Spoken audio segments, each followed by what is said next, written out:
A classmate named Catherine, who had always looked down on me for some reason, once said, "Oh, he looks as dumb as you. I guess kids who drop out of middle school are also stupid." She was a Harvard graduate and good-looking but had a terrible personality. After looking at my son Ryan's face, she made this hurtful comment. I could tolerate being mocked myself, but it pained me when she insulted my son. Despite my usual patience, I raised my voice and said, "His education level doesn't matter. Just because you went to Harvard doesn't give you the right to speak to my son like that." Ryan then spoke in a cold voice, "Dad, this woman, it's Mrs. Smith, right? Should we fire her?" Although Ryan looked like an ordinary 10-year-old, he was far from ordinary. Catherine would soon realize this. My name is John, and back in the 8th grade, I was a very average student. I was part of the soccer team, sometimes on the bench and sometimes playing. Unlike the noticeable guys, I didn't have a girlfriend. I was just an utterly average 8th grader. I had one strength and one weakness. My strength was math. For some reason, math just clicked for me. I could solve problems without much struggle, even the advanced ones. I was the only one in my grade who could solve some tough problems, and I had held the top rank in math since admission. I especially loved binary numbers. It felt like a fun game to count in a system other than base 10. My weakness, or rather the person I couldn't stand, was a beautiful classmate named Catherine Smith. We used to play together in early elementary school and even visited each other's houses. But around our school trip in elementary school, she suddenly became distant and only spoke ill of me. "John, don't slack off during cleaning. Come on, take out the trash," she'd say, tossing the trash can at me. It wasn't just me slacking off, but Catherine would always target me. "John, don't just stand there. Put out the flame, you're so useless." During her science experiments, anyone could turn off the burner, but Catherine would always complain to me. She'd even say things like, "I can't touch that alcohol lamp now that John has touched it," as if I was something dirty. I wanted to retort, but Catherine was bold, beautiful, and one of the top-ranking girls in our class. I could never talk back and just took her remarks. I always thought that one day I'd prove her wrong, but the only thing I had over Catherine was math. However, she was decent at math and was top of the class in overall grades.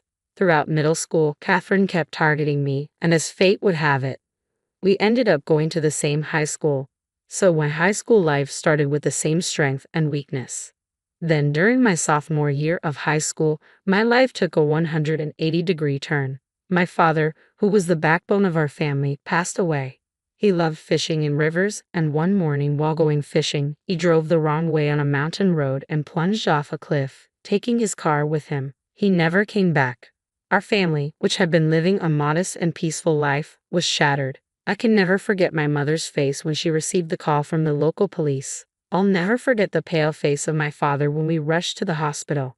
After my father passed away, my mother, who had always been a stay-at-home mom, decided to work as a temp. But she couldn't keep a job for long because the sudden loss of my father often made her ill. Just when I thought she'd been working for a while, she'd end up bedridden. She'd get better and start working again. Within about 3 months, my mom fell ill again. I couldn't bear to see her go through that anymore. I decided to give up on college and even drop out of high school to start working right away. I wanted to make sure my mom could go back to being a stay-at-home mom. I made up my mind the 3rd time she fell ill.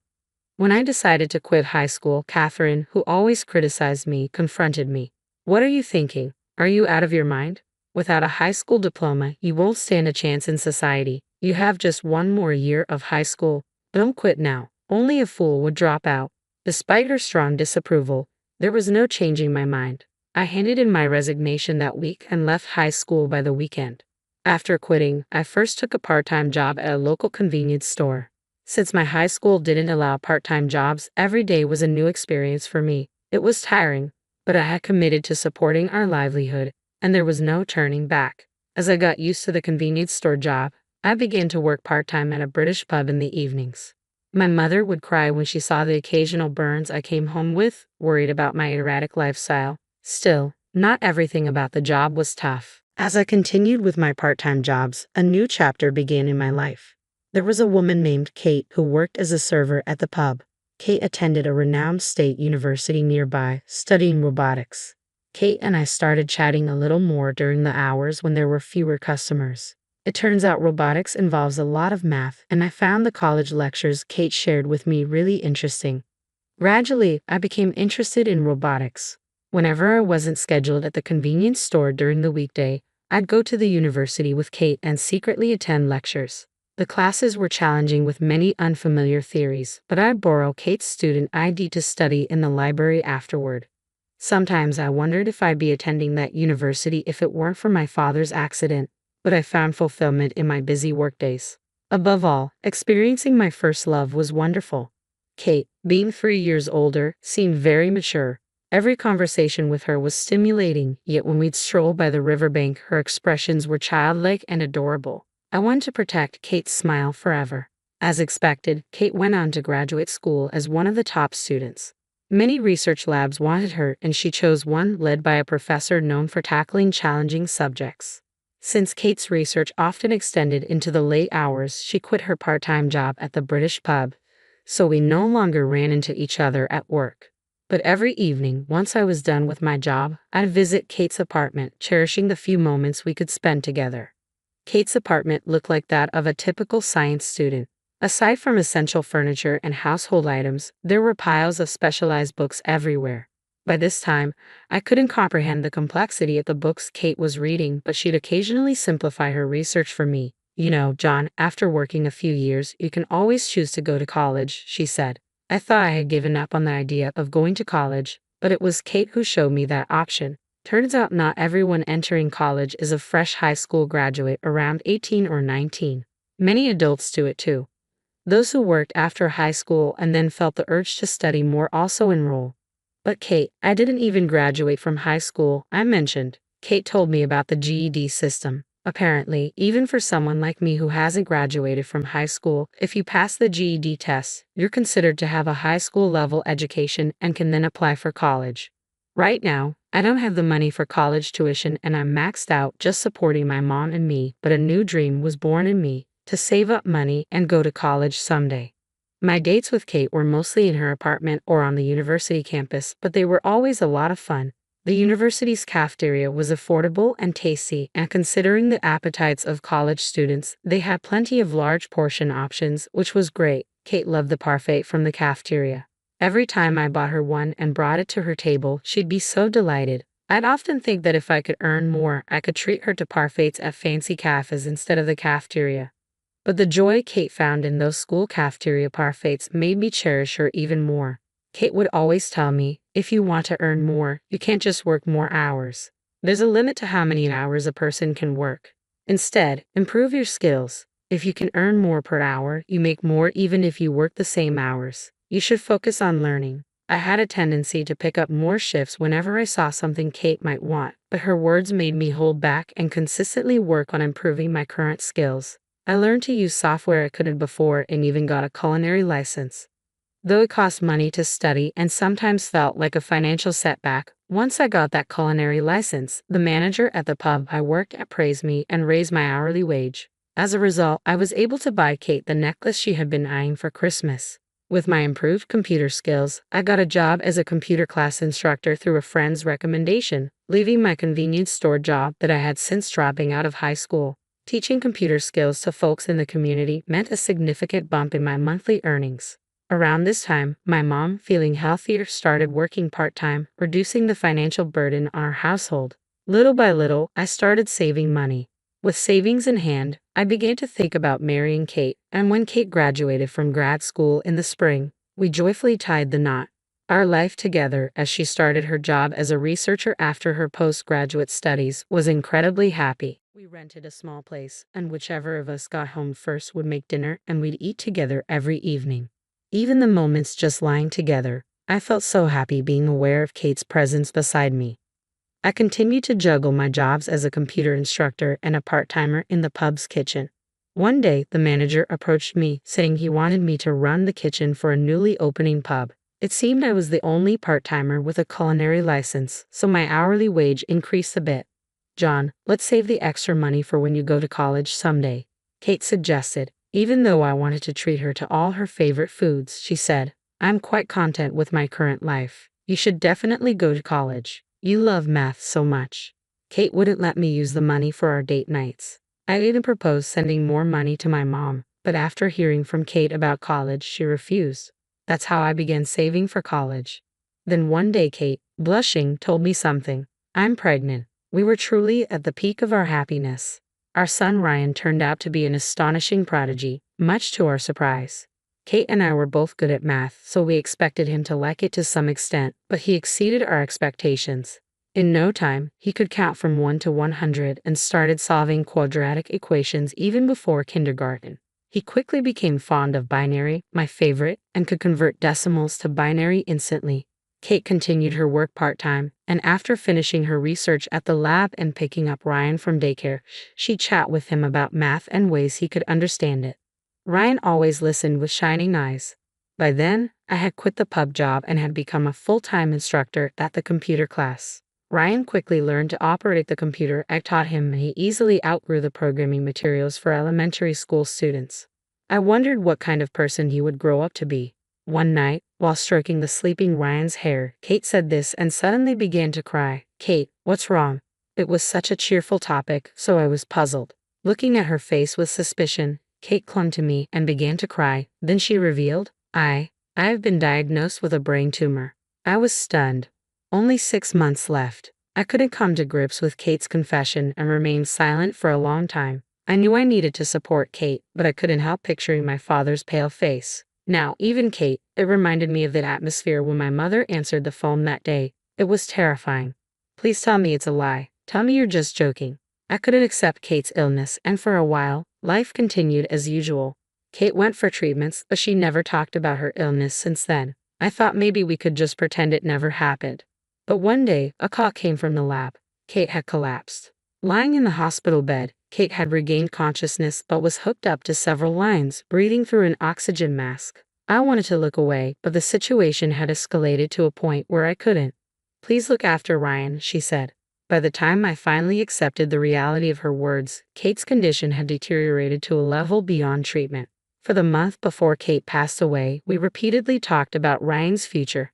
Kate apologized to me and Ryan again and again. She had nothing to apologize for. The hardest part was for Kate, having to leave Ryan.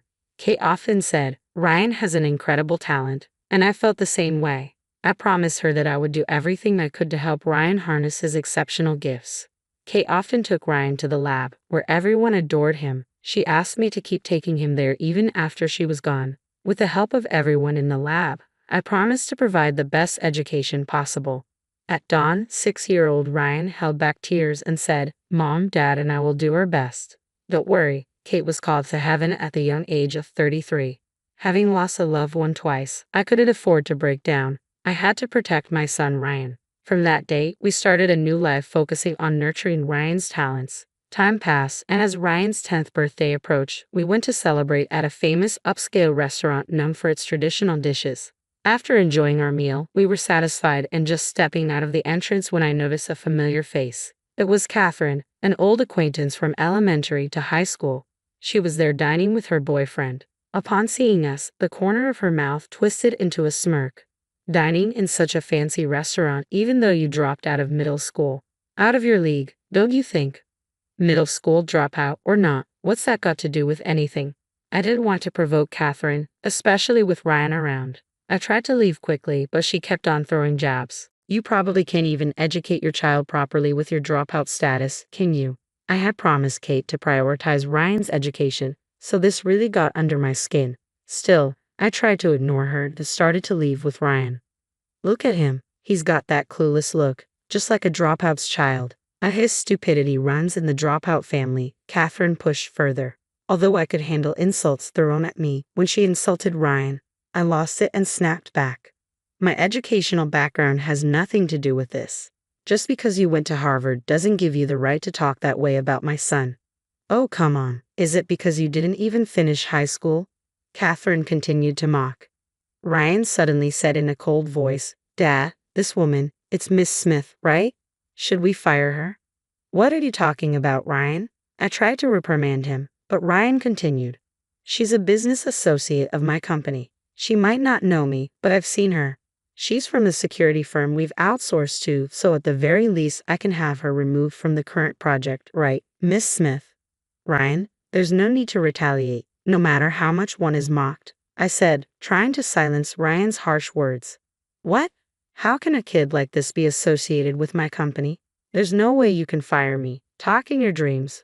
Clearly shaken by being addressed by Ryan, Catherine snapped back and disappeared into the restaurant with her partner. Ryan, you shouldn't talk about firing someone like that. I advised him, but Ryan still looked discontent. Ryan can be a bit sharp at times. Well, being acknowledged as a member in Kate's lab researching robotics as an elementary schooler and even doing system development, I can see why he might have become a bit assertive and outspoken. But kindness and relationships are the foundation for all. Just because he's a child doesn't excuse everything he says. Especially since he's working with adults on system development, he needs to be careful with his words. Ryan developed a digital photo album app that became a massive hit. With the profits, we set up a company to develop the next app.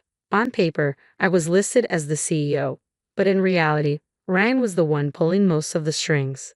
The security aspect of that album app was outsourced, and Catherine worked for the outsourced company. When I reprimanded him for speaking rudely to an outsourcer, Ryan pouted for a while, but when I said, "Mom will cry," he calmed down and muttered, "Sorry."